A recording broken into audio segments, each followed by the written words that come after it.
Salawat beserta salam mudah-mudahan senantiasa tercurahkan kepada junjungan kita Nabi kita Muhammad sallallahu alaihi wasallam beserta istri, keluarga dan sahabat beliau.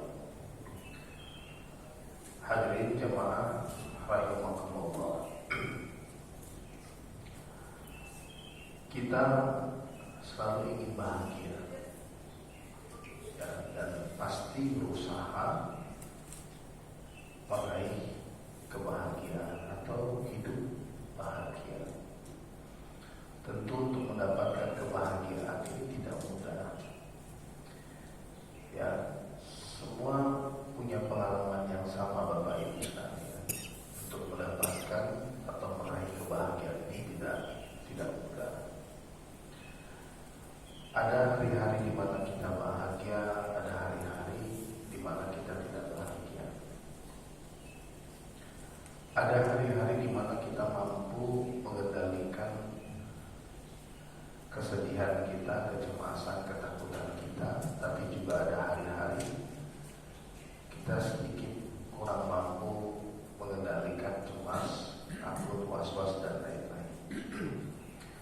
Nah, kita tahu bahwa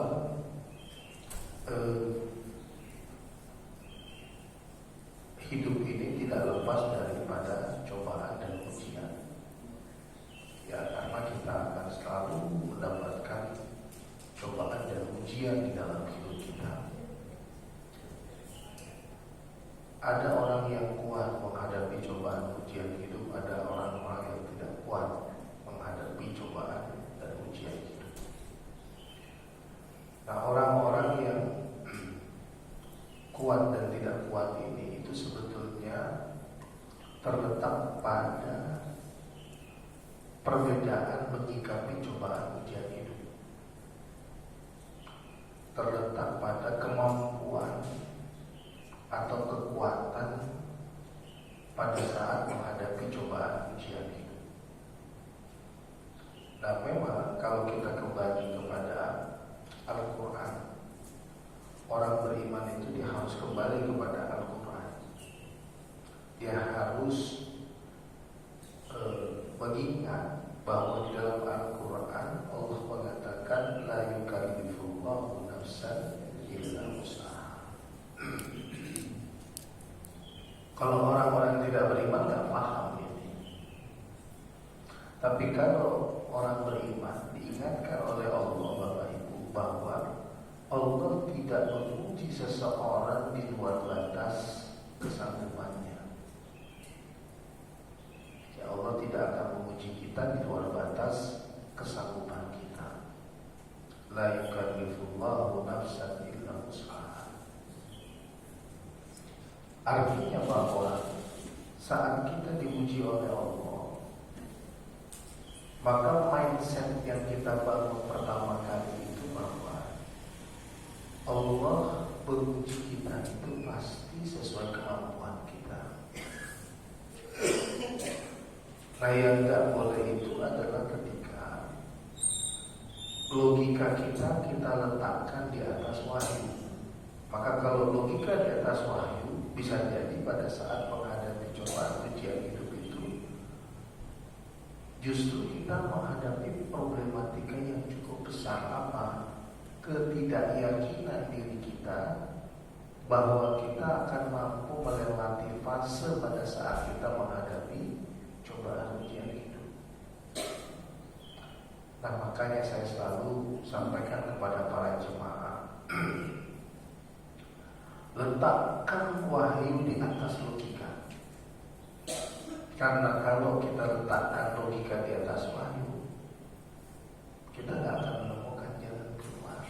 Nah, itulah akhirnya banyak korban berjatuhan. Dalam tanda petik maksudnya apa? Sekarang itu, karena beberapa hari yang lalu, 2-3 minggu yang lalu saya baca berita bahwa banyak orang angka bunuh diri meningkat di Amerika Serikat. Ya, bunuh diri, ya, ketidakmampuan menghadapi problematika hidup. Ya, sekarang kita tahu berita di Amerika bahwa banyak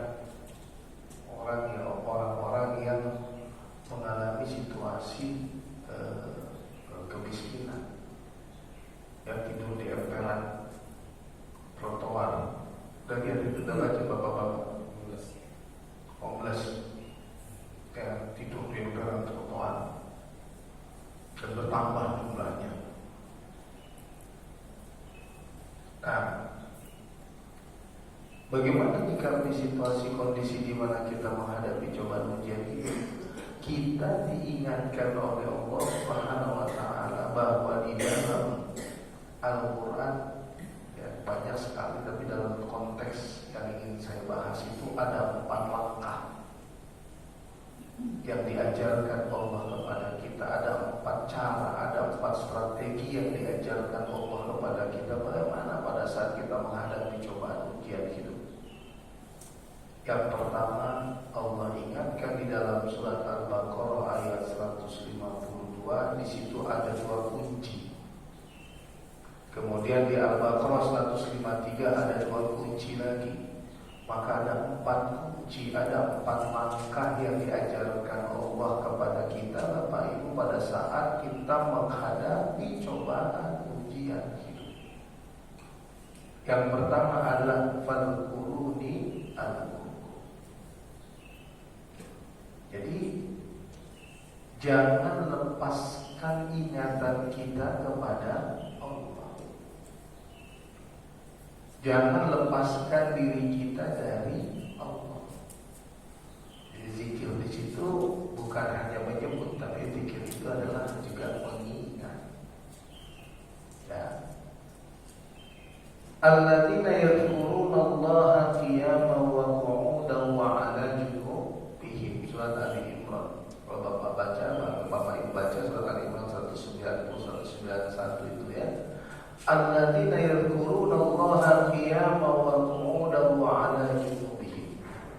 Orang-orang yang mengingat Allah ketika berdiri, ketika duduk, ketika berbaring. Kata ulama mengatakan ini adalah sholat. Tapi juga ada yang mengatakan bahwa yang namanya zikrullah itu harus di setiap waktu kehidupan kita. Karena apa? Kita tidak pernah lepas dari aktivitas berdiri, aktivitas duduk, aktivitas berbaring. Artinya berdiri berzikir, duduk berzikir, berbaring berzikir. Artinya juga sama bahwa setiap waktu dalam hidup kita ini harus zikrullah. Maka Allah katakan fadhkuruni adhkurkum. Kau ingat kepadaku, maka aku akan ingat kepadamu. Nah, di dalam surat Al-Hasyr surat 59 ya, ayat 19, surat 59 ayat 19, walan takunu kalladzina nasullah fa ansahum anfusahum. Jangan kamu seperti orang-orang yang melupakan Allah, Allah jadikan mereka lupa kepada diri mereka sendiri. Jadi kalau kita sederhanakan, kau ingat kepadaku maka aku akan ingat kepadamu, Al-Baqarah 152. Kemudian kau lupakan aku jadikan kau lupa kepada dirimu, Al-Hasyr ayat 19. Jadi kalau kau lupakan aku, bukan aku melupakanmu. Kenapa? Karena Allah tidak punya sifat lupa. Sifat lupa itu sifat manusia. Jadi kau lupakan aku jadikan kau lupa kepada dirimu sendiri. Jadi Bapak Ibu, ingat Allah setiap waktu, ya, di setiap momen dalam hidup kita. Ternyata itu adalah salah satu kunci kebahagiaan. Ya, salah satu penguatan di dalam diri kita pada saat kita diuji oleh Allah. Maka zikir itu bukan hanya menyebut, zikir itu mengingat juga. Az-zikr itu menyebut, mengingat, merasakan. Jadi kalau hanya menyebut tidak berdampak terhadap kondisi hati kita, maka kita tak punya kekuatan. Maka penguatan zikir itu bukan hanya pada sebutan, tapi juga pada ingatan. Lalu kemudian pada rasa. Maka muncullah rasa bahagia itu. Nah, maka di dalam surat 13 ayat 28, ya, di surat 13 ayat 28, alladzina amanu wa tatma'innu qulubuhum bi dzikrillah.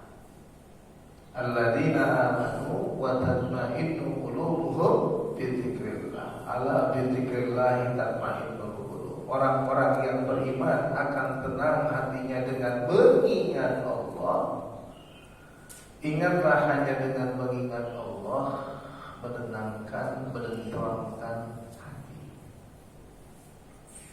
Masih ingat ya Bapak Ibu, kalau meditasi saja bisa meningkatkan hormon kebahagiaan endorfin, apalagi zikir. Islam itu tidak mengenal meditasi, apalagi zikrullah. Jadi ada peningkatan rasa bahagia karena meningkatnya hormon kebahagiaan kita. Nah, jadi kunci pertama saat kita menghadapi cobaan hidup itu zikrullah. Karena ada bizikrillahi tatma'innul qulub. Ingatlah hanya dengan mengingat Allah menenteramkan hati, dan zikrullah itu adalah penguatan diri kita setiap saat, setiap waktu, dikala senang, dikala susah. Nah, untungnya dikala susah itu menjadi penguatan hati kita. Karena apa? Karena sebetulnya kita ini tidak sanggup menghadapi cobaan ujian itu kalau Allah tidak kuatkan kita. Jadi yang membuat Bapak Ibu kuat pada saat menghadapi cobaan hidup karena Allah yang menguatkan Bapak Ibu. Karena apa? Manusia itu pada dasarnya lemah. Innal insana khuliqa halu'a. Manusia itu suka berkeluh kesah. Itu saja sifat manusia. Sifat dasar manusia suka berkeluh kesah. Idza massahu syarru yazua. Kalau dia mendapat kesulitan, dia ngeluh aja. Walaupun kadang-kadang, ya bukan kadang-kadang, wa idza massahu khairu manua. Kalau dia dapat kebaikan, dia lupa lagi bahwa dia pernah susah. Dia lupa lagi kalau dia pernah susah. Akhirnya dia sombong. Nah, ini ngeri. Ya, jadi Bapak Ibu, kuatkan spiritualitas kita, kuatkan benteng pertahanan kita dengan zikrullah. Kenapa?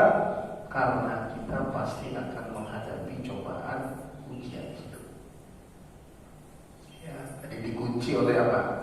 Oleh surat 13 ayat 28, alladzina amanu wa tatma'innu qulubuhum bidzikrillah, ala bidzikrillah tatma'innul qulub.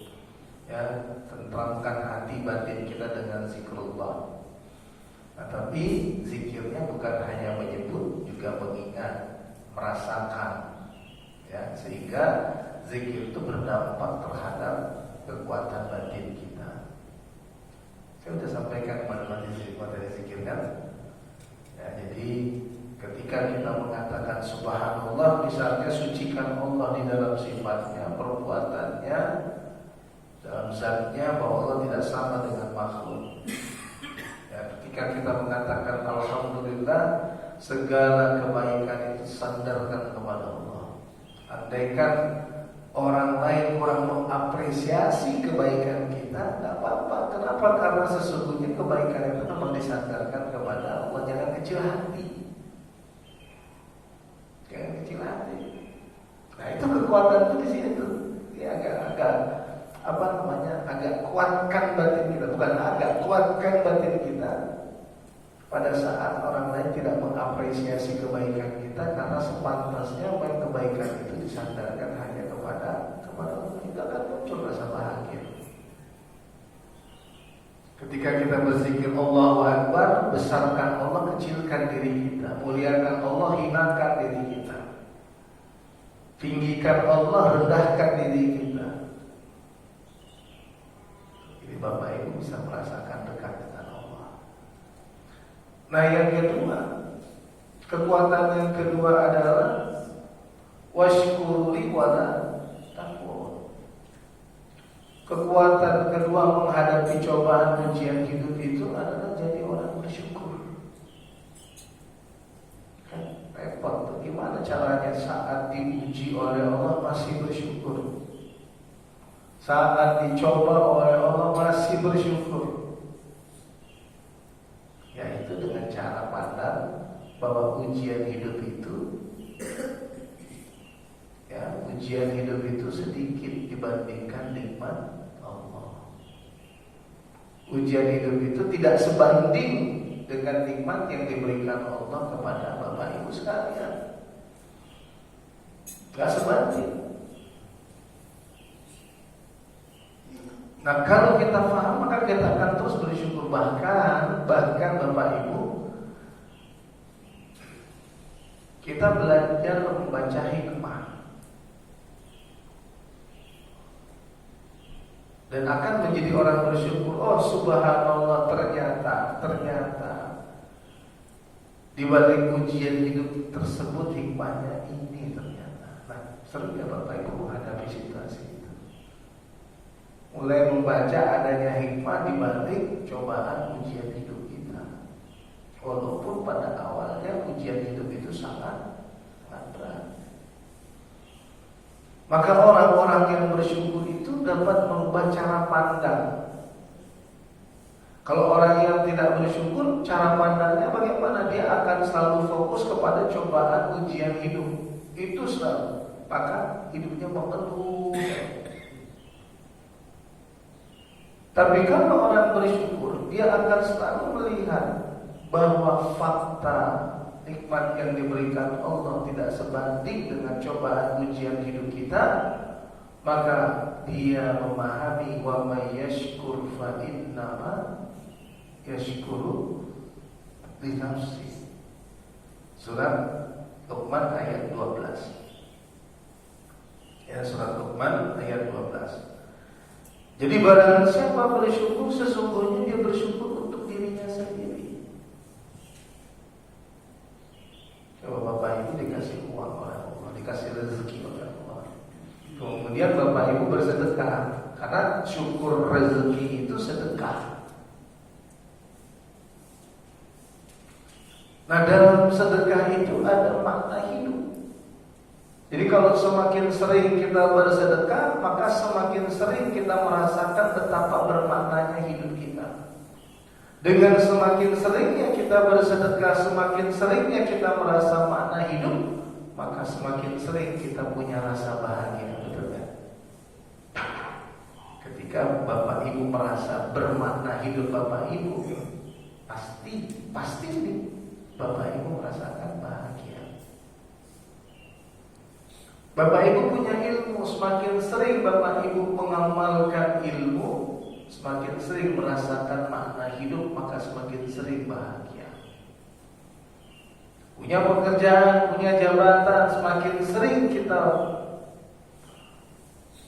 menjadikan pekerjaan kita bermanfaat buat orang lain, buat agama Allah, maka semakin sering kita merasakan makna hidup, semakin sering kita bahagia. Jadi kalau begitu, orang yang bersyukur itu, syukurnya itu kembali kepada dirinya.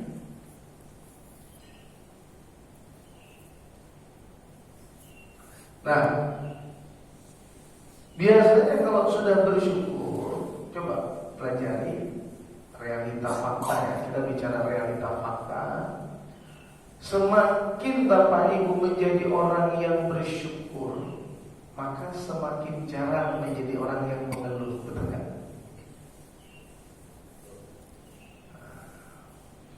Jadi perhatikan orang-orang yang suka mengeluh di dalam hidupnya, sering mengeluh. Ya nggak, teman-teman yang suka mengeluh gitu, itu tandanya orang yang kurang bersyukur. Kenapa? Karena fokus penglihatannya itu ada selalu dalam masalah. Lihat orang lain masalah, nggak pernah lihat orang lain dari sisi positif.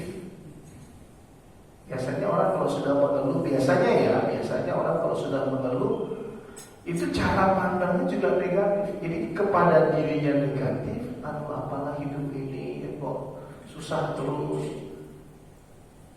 Memandang orang lain negatif, memandang keadaan negatif,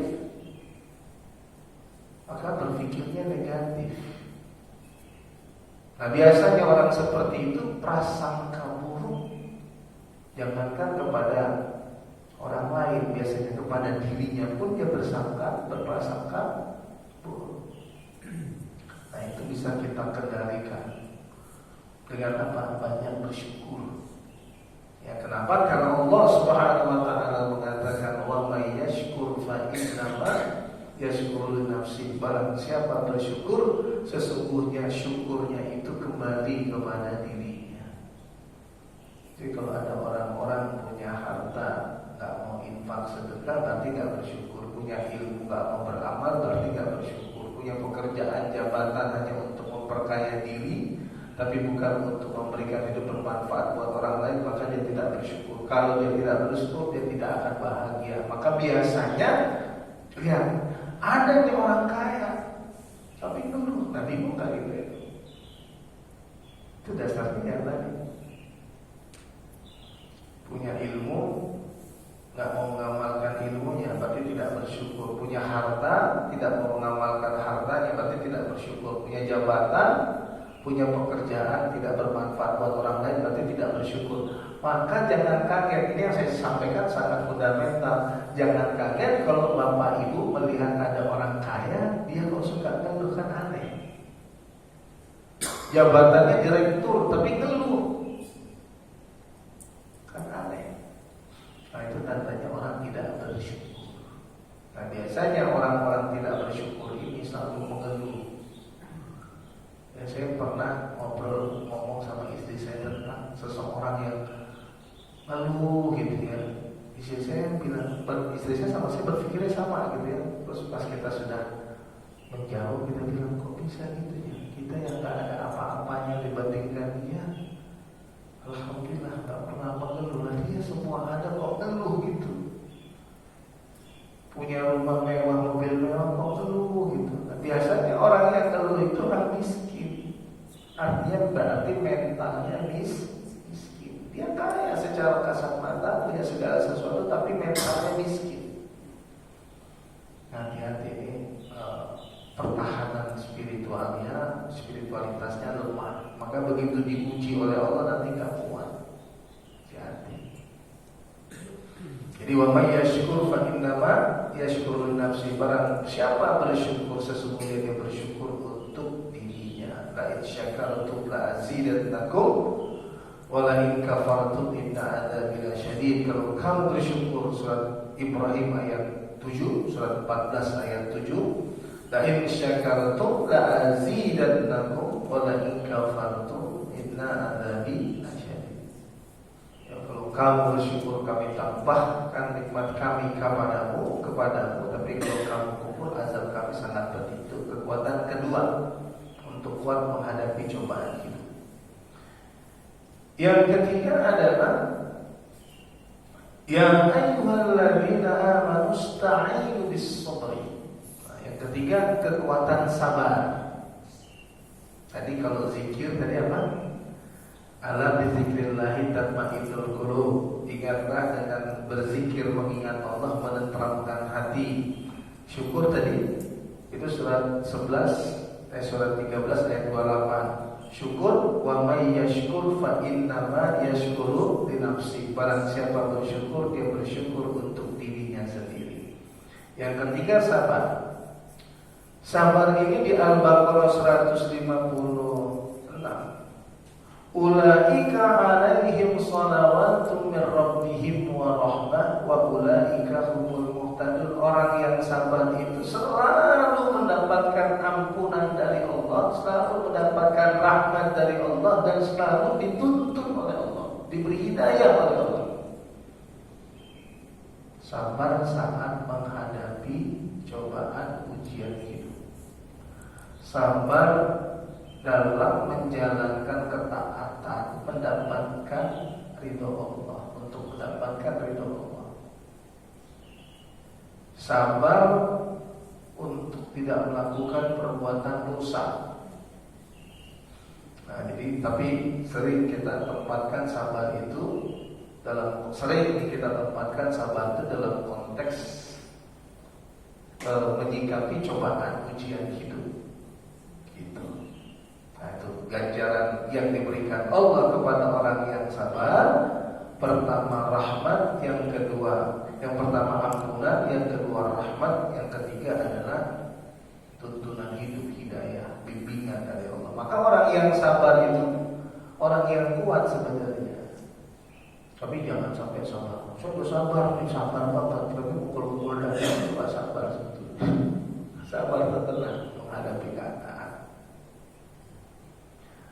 Nah, Allah mengatakan, wahai orang yang beriman, mintalah tolong kepada Allah dengan sabar. Ya, wahai orang yang beriman, mintalah tolong kepada Allah dengan sabar. Ya. Kenapa? Karena menyikapi cobaan ujian itu tidak mungkin tanpa kesabaran. Dan ingat Bapak Ibu, innallaha ma'as sabirin. Allah bersama orang-orang yang sabar. Ya. Allah bersama orang-orang yang sabar. Innallaha ma'as sabirin. Nah, siapa orang yang sabar? Ketika dia mendapati cobaan ujian hidup, yang mengatakan inna lillahi wa inna ilaihi raji'un. Inna lillahi wa inna ilaihi raji'un. Sesungguhnya kami milik Allah dan hanya kepada Allah kami kembali. Jadi sahabat kalau masih kata dia yang manfaat, sekali lagi, pertama manfaat zikir, yang kedua manfaat syukur, yang ketiga adalah manfaat sabar. Innallaha ma'as sabirin. Allah bersama orang yang sabar, dan Allah mengatakan bahwa orang yang sabar itu mendapatkan ampunan, mendapatkan rahmat, mendapatkan hidayah. Ini semua bersumber dari Al-Quran. Nah, jadi kalau kita menghadapi berbagai masalah di dalam hidup kita, problematika dalam hidup kita, pertama yakini bahwa tidak mungkin hidup ini tanpa ujian. Pasti hidup ini penuh dengan ujian. Ujian kita itu datang silih berganti, mengisi ruang dan waktu hidup kita sampai tua, bahkan sampai kita wafat. Jadi ketika kita diuji, jangan kita berpikir saya menghadapi ujian. Setiap kita silih berganti menghadapi ujian, menghadapi cobaan. Ahasiban nas ayyutraku ayyaqulu amanna wa hum la yuftanun. Jangan manusia mengira dibiarkan mengatakan beriman sementara tidak diuji. Ya, setiap kita ketika kita mengatakan kami beriman kepadamu ya Allah, siap-siap kita pasti akan menghadapi ujian, cobaan.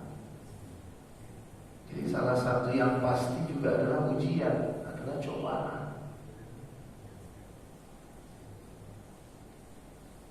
Makin tua lah Bapak Ibu, makin tua, speed langkah kakinya sudah tidak sama dengan pada saat muda. Makin tua, makin lemah. Ya, kalau zaman muda dulu, wah, masya Allah luar biasa. Langkah-langkah kakinya, cara bawa mobilnya, speednya, ya, wah. Kalau makin tua, makin lemah, makin berkurang. Ya. Zaman dulu banyak makan. Sekarang makannya sedikit karena perutnya makin kecil. Kan? Dulu kena AC gak ada masalah. Nah, sekarang jauh dari AC. Dulu bawa pengen deket aja sama AC. Sekarang asal mau dulu cari dulu AC di mana pas ya. Oh tidak. Bapak-bapak kan ngumpet semua nih. Menghindar dari AC. Ya, udah kuat. Udah kuat. Masya Allah.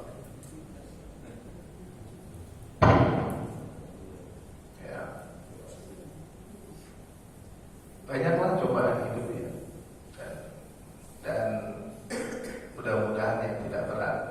Artinya kita masih sanggup menghadapi cobaan ujian hidup kita itu. Ya.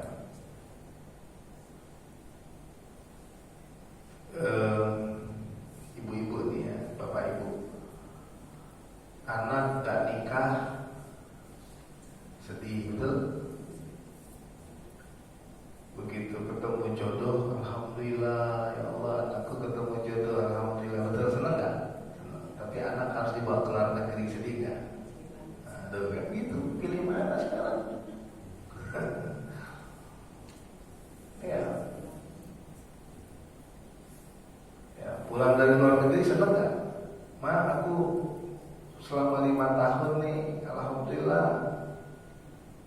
negeri, aku sekarang bisa menetap lagi di Jakarta. Seneng nggak? Seneng. Tapi nggak bisa ngaji, kenapa dititipin cucu, ya kan? Oh gitu, hidup itu nggak ada. Ujian itu sampai kita meninggal dunia, ya kan? Anak sakit, ujian buat kita. Kita yang sakit, ujian buat anak. Ya kan? Begitu ujian itu. Jadi salah satu yang pasti itu adalah ujian. Gak ada manusia yang diuji oleh Allah. Nah, maka cara menyikapi ujian yang ketiga, jadilah orang yang bersabar. Karena tinggi keutamaan sabar itu sampai Allah katakan innallaha ma'as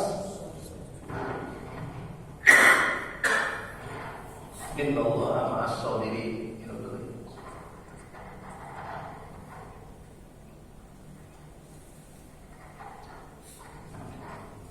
Ya Allah bersama yang sabar. Sikap yang keempat, bagaimana menyikapi cobaan ujian hidup itu adalah ya ayyuhalladzina amanu sta'inu bis-sabri. Yang keempat was-shalah.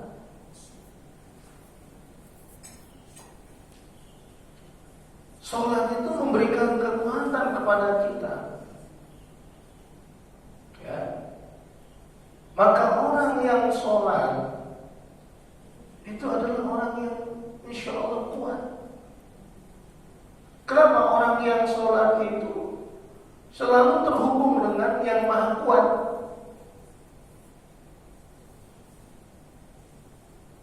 Ketika bapak-bapak punya masalah sama pekerjaan, sama bisnisnya mengalami penurunan pendapatan, ya kan? Maka sholat itu terhubung dengan yang maha kaya. Gitu. Ketika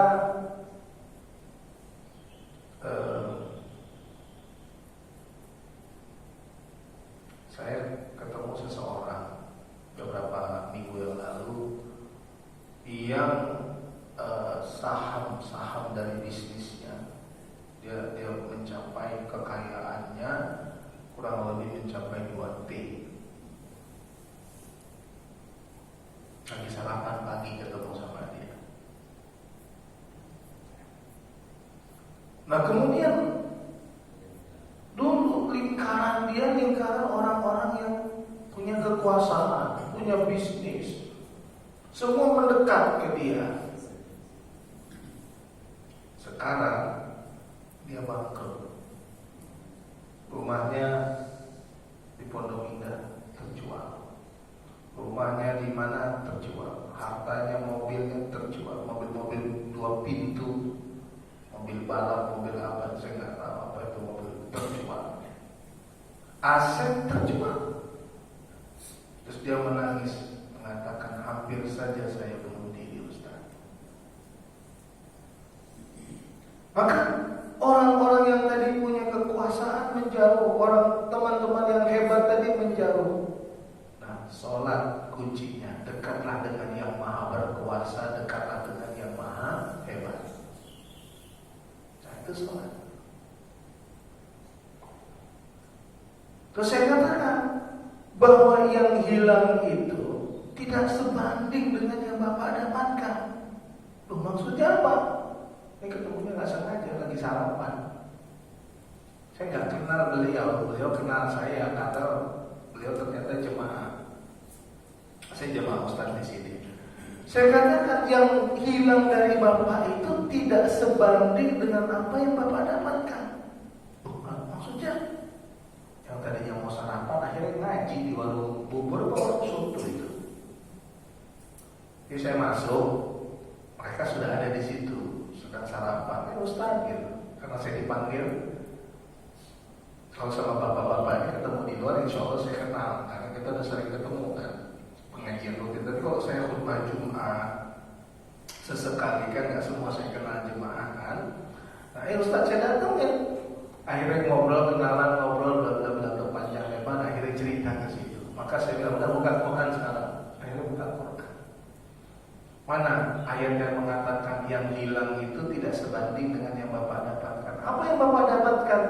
Jadi orang soleh, meningkatkan iman, meningkatkan takwa, semakin kenal sama diri sendiri. Coba lihat di dalam Al-Quran, maukah aku tunjukkan yang lebih baik daripada dunia dan seisinya, kata Allah. Jadi kalau cuma 2 triliun mah gak ada apa-apa, jadi dunia dan seisinya. Apa itu? Yaitu ketakwaan. Jadi Bapak dengan hilangnya harta kan makin dekat sama Allah. Karena Bapak makin dekat dengan Allah, Bapak meraih ketakwaan. Nah, ketakwaan itu kata Allah lebih baik daripada dunia dan seisinya. Ali Imran ayat 15.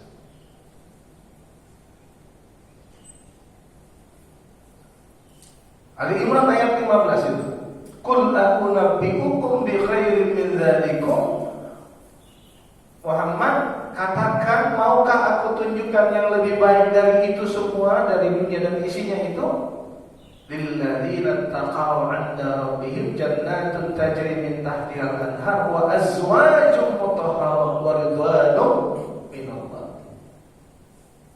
Apa yang lebih baik dari ini semua? Ibu-ibu, bapak ibu punya rumah, punya aset. Ini pasti ditinggalkan nggak?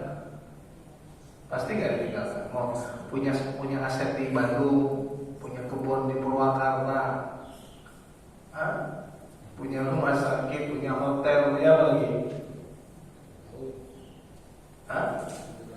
Punya pasti ditinggalkan nggak? Pasti. Nah, maka apa yang bapak ibu punya yang abadi? Apa yang Bapak Ibu punya yang abadi? Amal, ketakwaan yang nilainya, maaf ya, bukan merendahkan Bapak Ibu, saya cuma pengen memberikan gambaran. Aset-aset tadi itu, misalnya maaf, di atas kertas punya kekayaan 100 miliar, gitu ya. Kan apa pejabat negara melaporkan harta kekayaannya punya 50 miliar, yang baca, wih keren nih, orang kekayaannya sampai 100 miliar, 200 miliar, wah ini 700 miliar, hampir 1 T. Gak usah kecil hati. Ketakwaan Bapak Ibu dibandingkan dunia dan seisinya masih lebih tinggi ketakwaan. Ini soal keyakinan, soal iman ini. Karena Allah yang mengatakan, ya, maukah aku tunjukkan yang lebih baik dari itu semua, yaitu ketakwaan. Orang bertakwa akan mendapatkan surga yang mengalir di bawahnya sungai-sungai, akan mendapatkan pasangan hidup dan akan mendapatkan keridhaan Allah. Nah, kalau dapat 3 ini, dunia ini gak ada apa-apanya. Ya, dunia ini gak ada apa-apanya. Ya, wa azwajun mutahharah wa ridwanun minallah wallahu basirun bil ibad. Dia kaget. Yuk ngaji lagi, buka lagi surat sekian, surat 13 ayat 28. Surat 13 ayat 18. Saya akhirnya ngaji tuh di warung soto itu, hampir sejam. Surat 13 ayat 18. Orang-orang yang memenuhi surat Allah tempatnya adalah surga. Orang-orang yang tidak memenuhi surat Allah, andaikan mereka punya kekayaan 1 bumi ditambah lagi sejumlah 1 bumi, niscaya mereka akan menebus surga yang diberikan Allah kepada orang yang taat kepada Allah. Artinya kalau gitu ketaatan, kepatuhan itu disandingkan dengan 2 kekayaan bumi, gak ada apa-apanya. Jadi kalau cuma bangkrut 100 miliar, 200 miliar lah, 2 triliun lah tadi ya, 2 triliun, tapi mendapatkan ketakwaan, Masya Allah, gak ada artinya. Apa dia bilang? Wah, dahsyat Ustaz, Al-Quran. Seneng nih Pak, dengerin Pak. Saya bilang, iya Ustaz. Jadi kalau cuma hilang duit berapa, bangkrut usaha, bisnis, sampai jual rumah, gak apa-apa lah. Yang penting jangan kita gadaikan iman takwa kita. Nah, itu cara menyikapi cobaan ujian hidup itu ya. Nah, sekali lagi, as-shalah itu terkait dengan rasa bahagia. Kenapa? Karena zikir menghasilkan rasa bahagia, apalagi sholat. Kenapa? Karena aqimus sholat dari zikri, tegakkanlah sholat untuk mengingatku. Maka orang-orang yang sholat itu orang-orang yang terhubung dengan yang maha kuat, yang maha kaya, yang maha penyayang, yang maha pengasih, yang maha melindungi, yang maha hebat, yang maha berkuasa, apalagi yang maha lembut.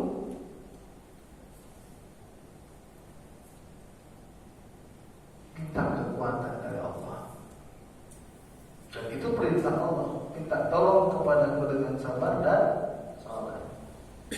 Sekali lagi Rasulullah SAW mengatakan saat yang paling indah dalam hidupku saat aku sholat, saat yang paling dekat aku dengan Allah pada saat aku dalam keadaan sujud. Maka kunci bahagia itu yang pertama adalah sholat. Qad aflahal mu'minun. Surat Al-Mu'minun ayat 1. Teringatin saya kita bahas nanti bulan depan. Qad aflahal mu'minun. Sungguh berbahagia orang-orang yang beriman. Alladzina hum fi sholatihim khashi'un. Orang yang khusyuk di dalam sholatnya. Kalau ini Bapak Ibu yang punya pengalaman spiritual, bagaimana sebelum sholat dan sesudah sholat. Dulu kan tak ucuk-ucuk langsung sholat, betul. Masa muda, masa remaja. Kemudian ada orang yang sholat baru usia 30 tahun. Nah, kalau dia sholat dari usia 30 tahun sampai sekarang, 40 tahun sampai sekarang, atau 50 tahun baru mulai sholat sampai sekarang, harusnya dia sudah bisa membedakan bagaimana kekuatan pertahanan spiritual dia pada saat sebelum sholat dan sesudah sholat, ketika dia menghadapi cobaan ujian. Itu pasti beda. Pasti beda, gak mungkin sama. Kenapa? Karena orang yang sholat itu diberi kekuatan oleh Allah, diberi pertahanan oleh Allah. Dan itu Allah yang mengatakan dalam Al-Quran. Nah, empat langkah ini itu terkait dengan juga dengan Al-Baqarah 154. Wala taqulu liman yuqtalu fi sabilillahi amwat bal ahya'u walakin la tash'urun. Jangan kamu mengira orang-orang yang mati di jalan Allah itu mati, sesungguhnya mereka hidup tapi kamu tidak mengetahui. Kalau orang yang mati dalam perang minta dihidupkan kembali, perang lagi mati lagi, minta dihidupkan kembali, perang lagi mati lagi. Saking nikmatnya mati di dalam jihad, mati di dalam perang, mempertahankan kebenaran. Nah, itu berat. Bagi yang perang itu berat, bagi yang ditinggalkan berat. Ya. Maka bagaimana menyikapi itu? Sabar. Salah satu contoh, banyak ulama mengatakan salah satu contoh kesabaran itu adalah menjalankan jihad. Ya, jihad. Salah satu contoh bagaimana menyikapi menguatkan kesabaran pada saat jihad. Kemudian jihad itu akhirnya membawa kepada kematian. Nah, diajarkan oleh Allah, diingatkan oleh Allah, itu ujian tidak sebanding dengan nikmat yang diberikan Allah. Karena apa? Ganjaran orang yang mati dalam jihad itu dan keluarga yang ditinggalkan karena jihad itu dapat pahala karena kesabarannya. Yang mati dapat pahala karena jihadnya. Dan jihad itu butuh kesabaran. Ini bapak-bapak nih, sholat ke masjid itu jihad, butuh kesabaran. Saya kalau udah pagi Jumat ke sini, Sabtu, Ahad, itu kan jadwal kuliah subuh semua itu effort jihad itu. Mudah-mudahan kita semua dapat pahala jihad. Ya. Haji itu jihad. Menuntut ilmu, man kharaja fi talabil ilmi fa huwa fi sabilillah. Orang-orang yang keluar dari rumahnya menuntut ilmu itu jihad. Nah, butuh kesabaran. Ya, tapi jihad tertinggi itu adalah perang. Dan jangan kau mengira bahwa orang yang mati dalam jihad itu mati, sesungguhnya mereka hidup di sisi Allah, tapi kamu tidak tahu kehidupan mereka. Nah, butuh kesabaran. Nah, masuk ayat 155 Al-Baqarah. 4 kunci di awal dikasih oleh Allah. Di awal dikasih oleh Allah 4 kunci: zikir, syukur, sabar, sholat. Zikir, syukur, sabar, sholat. Al-Baqarah 155. Kenapa aku berikan kau 4 kunci? Karena engkau pasti menghadapi cobaan ujian hidup. Walanabluwannakum bisyai'in minal khauf wal ju'.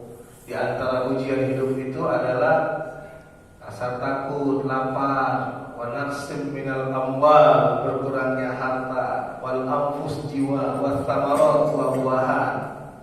Kenapa aku kasih kau 4 kunci? Itulah kau karena akan menghadapi ujian hidup. Pasti kata Allah.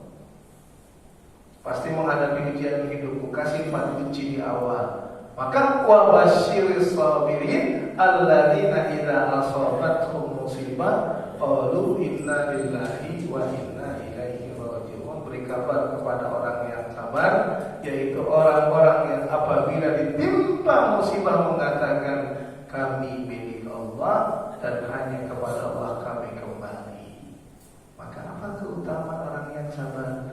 Ulaika alaihim sholawatun mir rabbihim, ampunan buat mereka, wa rahmatun, sholawatun mir rabbihim wa rahmat.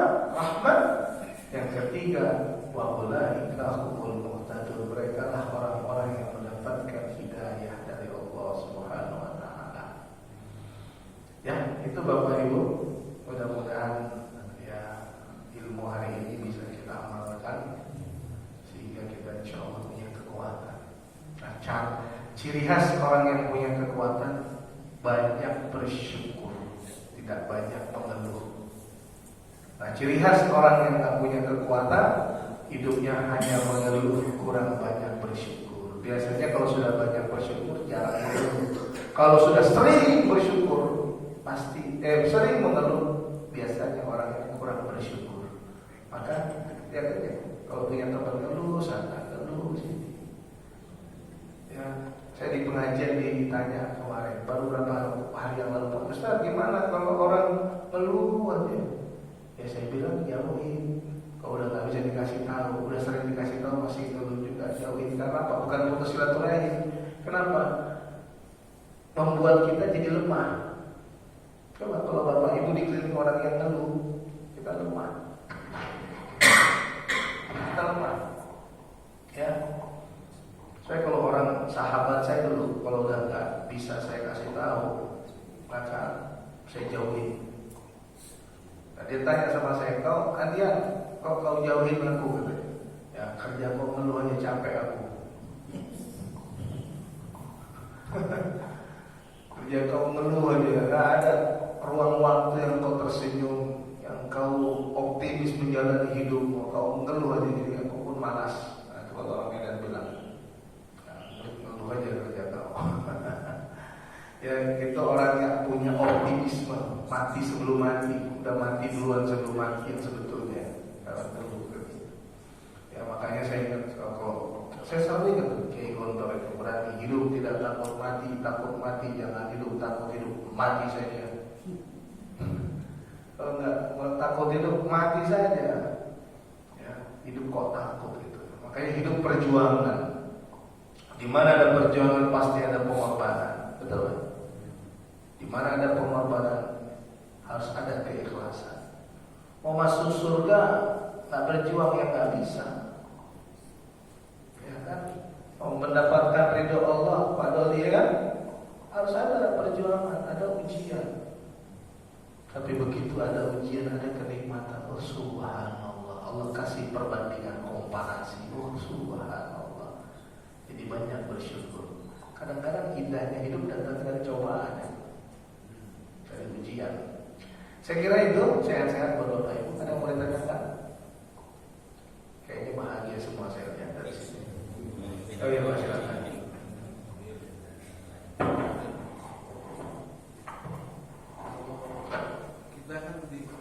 Kita kan meminta nikmat. Kita kan selalu meminta nikmat. Ya. Sholat itu di Al-Fatihah. Tadi kan Pak Ustaz kita tentang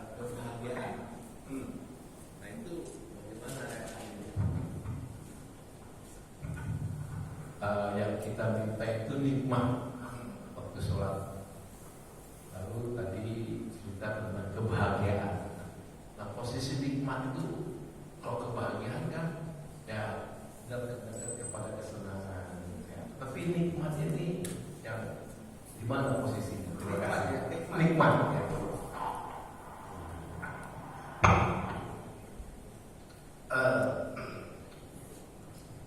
An'amta alaihim, ya, ihdinas siratal mustaqim siratal ladzina an'amta alaihim, jalan yang kau berikan kepada orang-orang yang kau beri nikmat, ya, an'amta alaihim. Jadi tidak semua nikmat itu membawa kebahagiaan. Bisa juga nikmat itu adalah cobaan, ya kan? Ternyata waktu bapak-bapak menerima jabatan, menerima pekerjaan, senang gak? Pada saat menerima senang gak? Ternyata dampak dari cobaan, dampak dari kekuasaan jabatan itu membawa sedikit penderitaan. Jadi pada awalnya kita lihat adalah nikmat, ternyata itu adalah cobaan. Itu. Bapak-bapak tadinya hidup sederhana, kemudian dengan bisnis pekerjaan jadi orang sukses. Nah, waktu hidup sederhana rendah hati, jadi orang sukses ternyata jadi orang sombong. Berarti itu cobaan. Nikmatnya jadi cobaan. Waktu susah, bapak-bapak biasa saja sholatnya. Tapi terus Allah kasih nikmat, makin dekat dengan Allah. Dikasih nikmat lagi, mengumrohkan orang, dikasih nikmat lagi, makin berbuat baik, bangun masjid, makin naik lagi nikmatnya, ngurus anak yatim, dan seterusnya. Berarti nikmatnya itu membawa kebaikan. Jadi nikmat itu bisa menjadi cobaan, bisa membawa kebaikan. Nah, sekarang cobaan.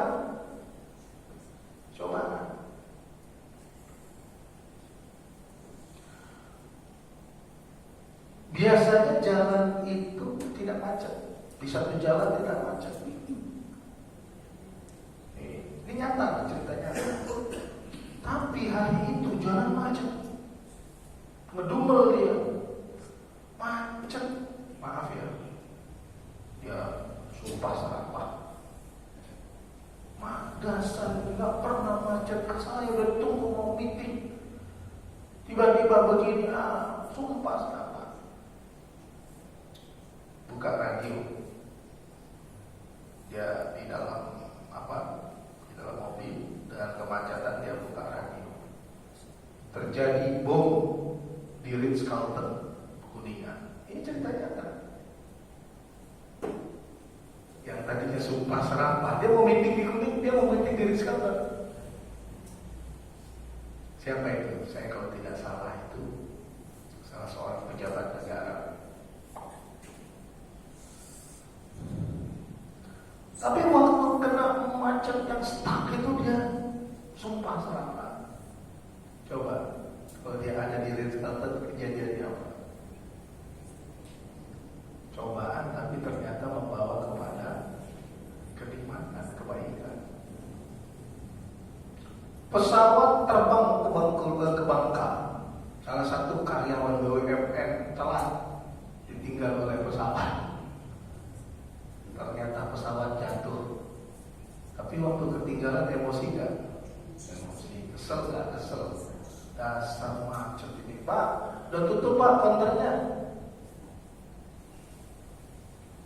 Ujian, coba dia harus beli tiket baru lagi. Begitu dia terbang masih di atas pesawat. Pesawat pertama jatuh. Dia sampai di Bangka dapat berita bahwa pesawat pertama jatuh.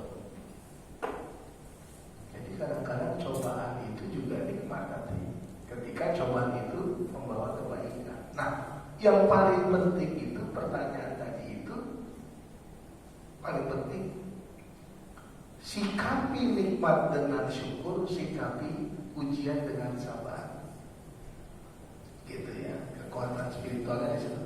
Kenapa? Likaila ta'sau ala ma fatakum, surat 57 ayat 23. Likaila ta'sau ala ma fatakum wa la tafrahu ala ma atakum, surat Al-Hadid ayat 23.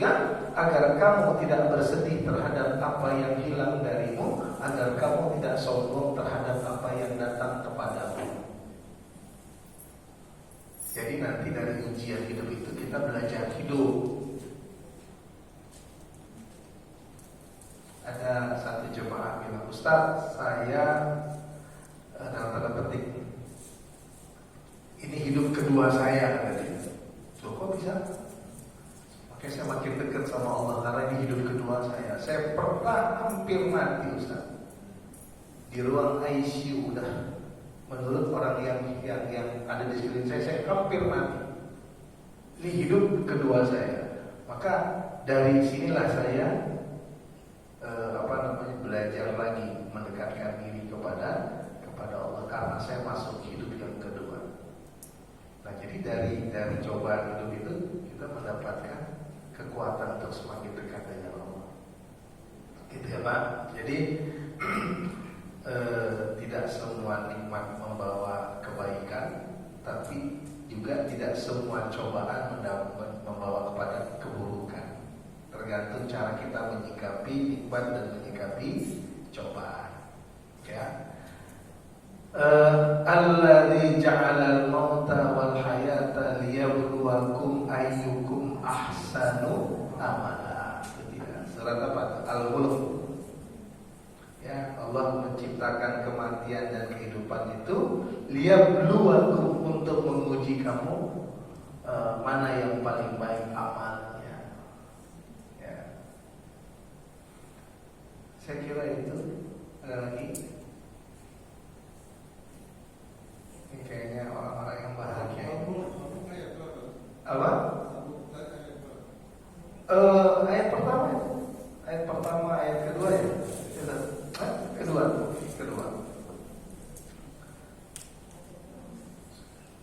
Ayat kedua ya. Saya kira cukup. Semoga sehat semuanya. Semoga bahagia, tetap bahagia. Sekian dari saya. Ya. Subhanakallahumma wa bihamdika asyhadu an la ilaha illa anta astaghfiruka wa atubu ilaik. Assalamualaikum warahmatullahi wabarakatuh.